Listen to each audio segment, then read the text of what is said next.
My topic is the difference between letting go and letting in. They're the same thing. Letting go of resistance lets in allowing. Letting go of resistance lets in good ideas. Letting go of resistance lets in impulses, and they are the same thing. Letting go lets in. Letting go is just a step before letting in. Letting go is necessary to letting in. And you're not letting go of desire, you're letting go of resistance. You're letting go of patterns of thought that have been blocking the letting in. Letting go of paperwork all over my desk feels very stressful sometimes. Or letting go of the dissatisfaction of the paperwork all over the desk. So, you're going to like this. Good. That's what I'm here for. So, we'll just give you an example of what Esther's been doing, because she's really been after this understanding. And the idea of satisfaction is big for her right now. She's really been focusing on it since we've been talking about it so much. She heard us say on several occasions as she was listening back to the recordings, satisfaction comes from one place and one place only. Having a desire that you are moving in the direction of. Not a desire that you have fully completed, that is manifested altogether. Satisfaction is just moving in the direction of a desire, moving in the direction of it rather than in the opposite direction of it. So Esther began noticing that there were many things in her life that was so satisfying. Being with dear heart friends that she just loves spending time with, really satisfying. Going to beautiful places, really satisfying. Doing things that are new and exciting, really satisfying. But she also acknowledged that there's a lot of life lived with her in her house by herself. There's a lot of life lived with her working on a project, doing her taxes, getting her taxes ready for the CPA. She acknowledged that there are a lot of things that are required of her, or she believes are required of her at this point, that are not all that satisfying. That, in fact, could be things that she could complain about if she were being like most everybody. In other words, if somebody said, "What are you doing?" and you say, "Taxes," are they delighted with the idea that you're doing that?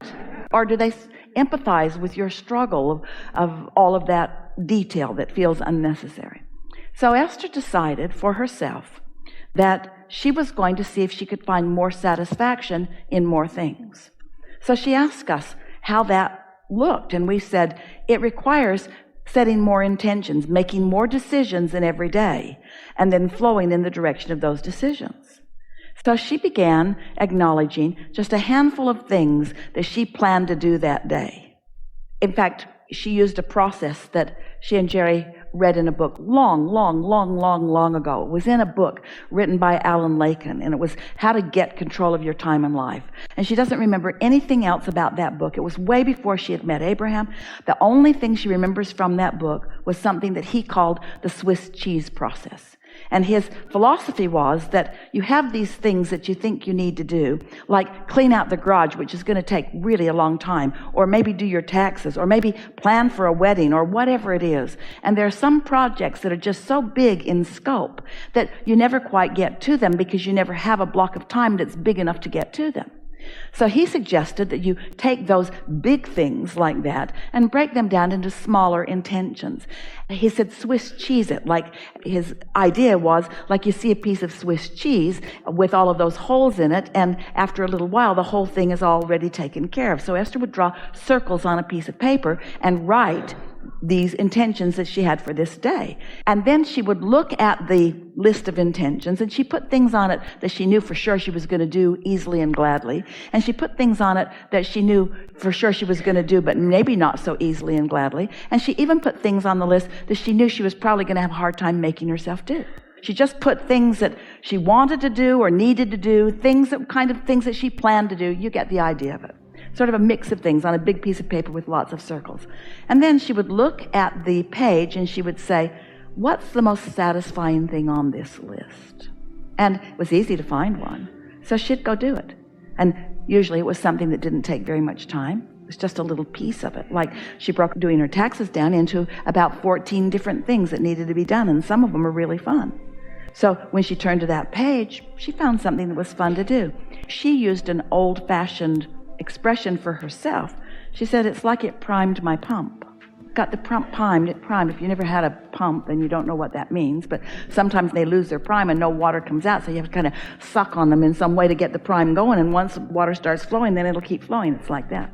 What she began to notice right away was, first, it became fun to make the list, because life was kind of setting some of the intentions, but her own desires were setting others of them. But next, it was so satisfying. Then each time she'd do something, she'd take a big magic marker in colored, bright color. She likes pink. And she would just color in that hole. The whole paper was pink. The white places were white. She makes them carefully every morning. And then when she colors them in, her intention is for the whole Swiss cheese to be all pink. She was yellow for a while, but pink's more satisfying. So, satisfaction because she's intended to do something and every motion toward it feels good. It's like putting satisfaction in things that usually aren't satisfying. And what she began to realize is that everything can be satisfying with the right attention to it.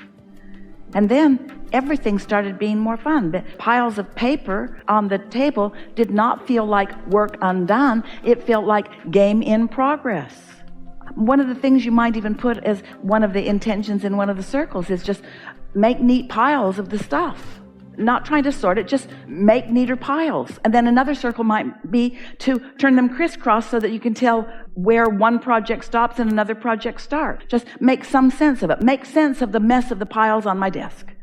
That could be so satisfying when you just kind of get a look at it and sort it all out. Don't do it. Don't do it.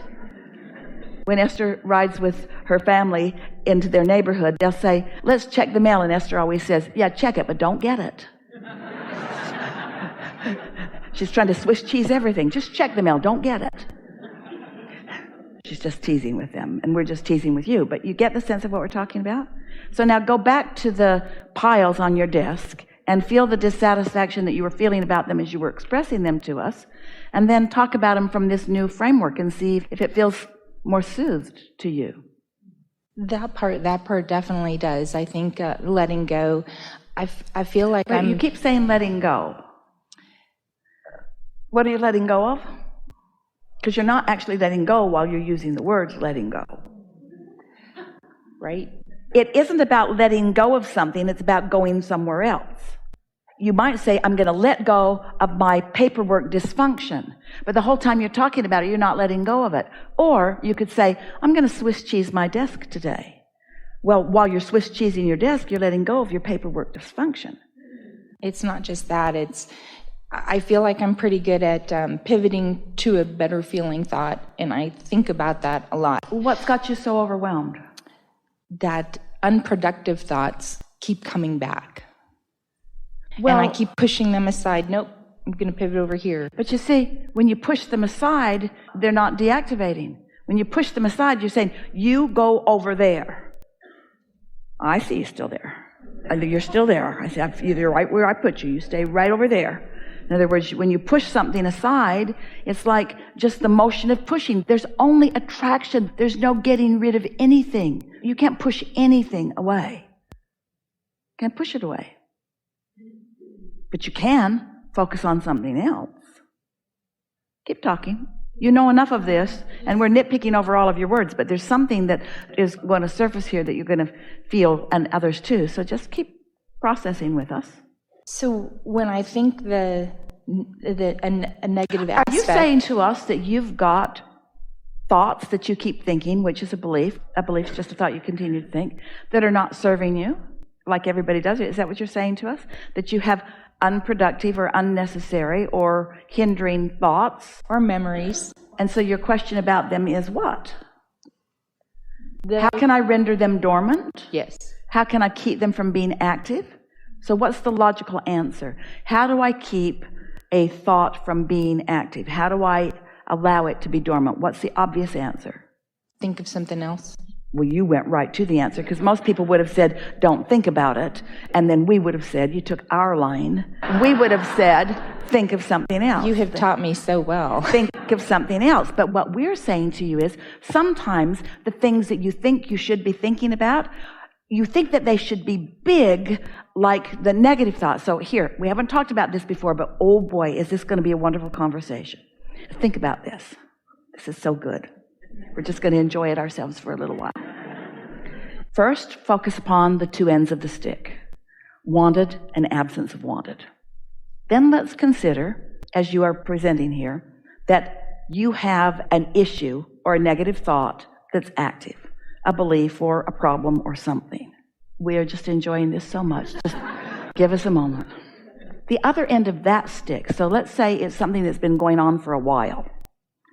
The other end of that stick is a wonderful thing that you can't relate to at all because you're so used to being over here. And why? Because you've been Swiss cheesing that. That issue didn't get big all at once. It got big this experience at a time and this experience at a time and this experience at a time. You might feel insecure because that person said that to you in 3rd grade and that person said that to you in 1st grade and that person said that to you yesterday. In other words, you've been Swiss cheesing the negative end of the stick. So we're suggesting that you now Swiss cheese the positive end of the stick. So instead of saying, I got to get my act together and get on the other end of that, which you can't do, just ask yourself what of that big issue is bothering you the least, and then it's easier for you to find the other end of that Swiss cheese little tiny piece of the issue. For example, to make that clear, let's say that Esther's getting her taxes ready for the CPA. So what that requires is she's keeping track of all dollars in and all dollars out. That's pretty simple. And let's say she's on the expense end of it, and so she's keeping track of what she spent for cash and whether it's deductible or not, what she spent on her credit cards and what's deductible or not, what's moved through the checkbook and what's deductible or not. You get the idea. And let's say that what's moved through the checks is big because it requires reconciling bank statements on 4 bank accounts for a whole year. That's 48 bank accounts, and she wants to do it because she likes knowing what's going on and feeling the flow of things, and when she gets in the groove of it, she actually quite enjoys it. But it's a big deal and it requires a lot of... So if Esther were to say, so let's see both ends of the stick, and she were to say, got to get going on this because he's asking for it and he wants it right away, and I only have this much time, so she sets herself up for a feeling of time shortage consciousness, which sort of paralyzes her and makes her spin around in circles for a little while. You get the sense of what we're talking about. But instead, she focuses and she says, I'm going to focus on the reconciling of cash expenses. It's just a little pile of receipts. She hardly spends cash for anything. Most everything, if it's deductible, has gone through a credit card or it's gone through her checkbook. And so it's just this little pile of receipts. So she says, I'm going to do that today. So she picks up just that little pile of receipts, and in just a few minutes, she's got that part done, and then she puts her big pink circle in there and feels all satisfied about what she's done. Feels a little childish to you maybe, but it sure works for her. And then maybe she's primed the pump enough that she's wanting to do something that takes a little more time.